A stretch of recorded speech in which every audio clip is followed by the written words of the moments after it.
Today, guys, is going to be a nice, heartwarming story about the real reason why I love Gibson so much.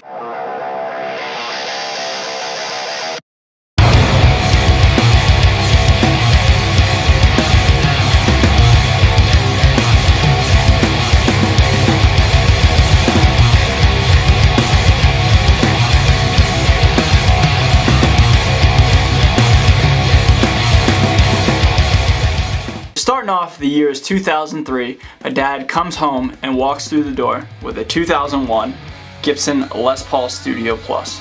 This guitar has been in my life for 16 years. My father, he was always a casual musician. He would play like his tabs and his favorite Zeppelin songs. He was a very talented musician, but he never took it seriously. He never took it to the next level that I guess I have. He was always just like a casual player, and he loved Gibson. His favorite guitar player was Jimmy Page. He thought Jimmy Page was a god. I've told this story a couple times here and there in pieces, but he absolutely worshipped Led Zeppelin and Jimmy Page. He thought Jimmy Page could do no wrong. He thought he was the absolute best guitar player of all time and forever will be.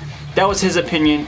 I disagreed with him, but he loved Jimmy Page, and more particularly, he loved the Les Paul. So that is what I grew up on. I grew up with my father's, not only his musical taste, but his taste in guitars as well. He was infatuated with the Les Paul, and he was infatuated with Led Zeppelin, and anybody who used the Les Paul, he thought they were cool in his book, you know what I mean? Although I love Jimi Hendrix personally, I always just saw how my father reacted to Jimmy Page and the Les Paul, and that did something to me inside. So I was a casual player all throughout my teens.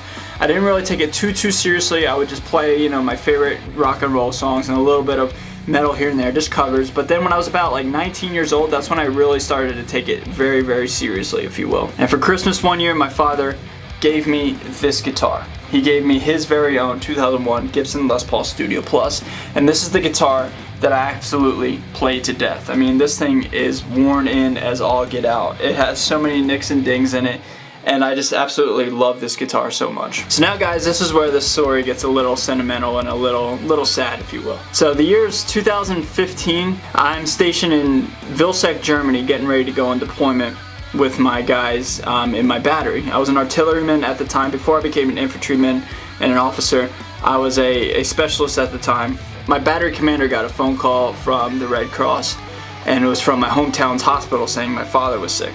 He had been diagnosed with stage 4 cancer for about 2 years prior to this, so it was all kind of a waiting game. We all knew what was going to happen, but it was just, until that moment happens, you didn't really expect it to come, right? So, guys, I had to pack up all my stuff, take a flight right from Germany all the way to Philadelphia, 8-hour time difference, so I'm all jet lagged, go right from the airport to the hospital that my father was laying in, and I had to sign the form to ultimately take him off life support, and he died pretty much right there. That was a heavy time in my life, guys. That was not easy. Now, I'm not asking for a pity party, or I'm not saying like my life is so terrible. I've had a great life, and I'm very fortunate with everything, but it is something I went through, and it's something that was a bit, of a difficult time for me. So then I went back and joined my guys on deployment a couple weeks later, and then I started having really bad night terrors and things that I don't want to talk about because it's pretty heavy duty stuff. But again, not asking for pity or sympathy, but again, something that I went through, and it was a really troubled time for me. So where am I going with all this, huh, guys? So when I started my YouTube channel, I really just wanted to play cover songs, and I really just wanted to just get all the songs I had memorized out of my head. I've said this, a decent amount of time, right? But as my channel grew slowly, and as my interests changed and what I really wanted to do with this channel, I really became infatuated with guitars and teaching and learning new stuff. So when I was in the market for a new guitar, I always first turned to Gibson, and I'll tell you why. Guys, in a weird way, this channel has kind of always been dedicated towards my father. He never got to see my first video, and he never got to see my channel grow and become what it is and what it will become, hopefully one day. And so in a way, I'm always thinking about him. He and I were inseparable for a long time, and our music tastes were pretty much identical. We'd kind of go back and forth about certain bands, but you get the point. He inspired me so much to play the guitar, and he loved Gibson, and he loved the Les Paul, that now when I'm in the market for a new guitar, or what's my favorite guitar, I think about the Les Paul.